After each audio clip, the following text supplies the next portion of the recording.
ঢাকা 13 আসনের সর্বস্তরের জনগণ, সর্বস্তরের মানুষকে আমার পক্ষ থেকে স্পষ্ট বার্তা দিতে চাই যে আমরা এই বিষয়টিকে কোনোভাবেই বিনা চ্যালেঞ্জে ছেড়ে দিতে পারি না। এটি আমাদের দেশ, জাতি এবং রাজনীতির যে গণতান্ত্রিক অগ্রযাত্রা, সেটাকে অব্যাহত রাখার স্বার্থেই, নিষ্কলুষ রাখার স্বার্থেই এই বিষয়গুলিকে ইগনোর করা কোনোভাবেই সম্ভব না।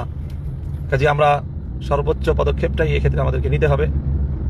সেজন্য যদি নির্বাচন কমিশন বা সরকার সেই বিষয়ে যথাযথ পদক্ষেপ নিতে ব্যর্থ হয়, তাহলে উদ্ভূত পরিস্থিতির জন্য তারা দায়ী থাকবে। সেই জন্য আমি আমার সকল শুভানুধ্যায়ী কর্মী সমর্থক সকলের প্রতি আহ্বান জানাবো যে আপনারা নিজেদেরকে প্রস্তুত রাখুন।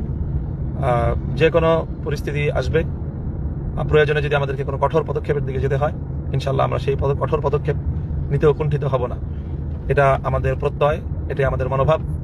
মির্জা আব্বাস সাহেব যেই কারণে ওনার ভোট গণ্য হবে, মামুনুল হকের ভোট সেই কারণে গণ্য হবে না কেন, এর জবাবদিহিতা নির্বাচন কমিশন এবং রিটার্নিং কর্মকর্তাদেরকে জাতির সামনে করতেই হবে এবং সেই জবাব আমরা নিয়েই ছাড়বো ইনশাল্লাহ। সেজন্য আমাদেরকে যদি ওনারা কঠোর হতে বাধ্য করেন, তাহলে আমাদের পক্ষে তো কঠোর হওয়া ছাড়া কোনো উপায় নেই। আমরা চাই না দেশের মধ্যে কোনো ধরনের এই মুহূর্তে কোনো অস্থিতিশীলতা অথবা কোনো ধরনের উত্তেজনার সৃষ্টি হোক।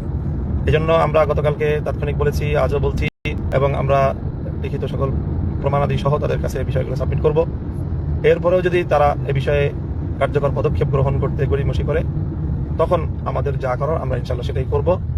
আমাদের সকল সমর্থক, ভালোবাসার মানুষ, দেশপ্রেমিক জনতা, ইসলামী জনতা, আপনাদের সকলকে সেটার জন্য পরিপূর্ণভাবে প্রিপেয়ার্ড থাকার আমি আহ্বান জানাচ্ছি।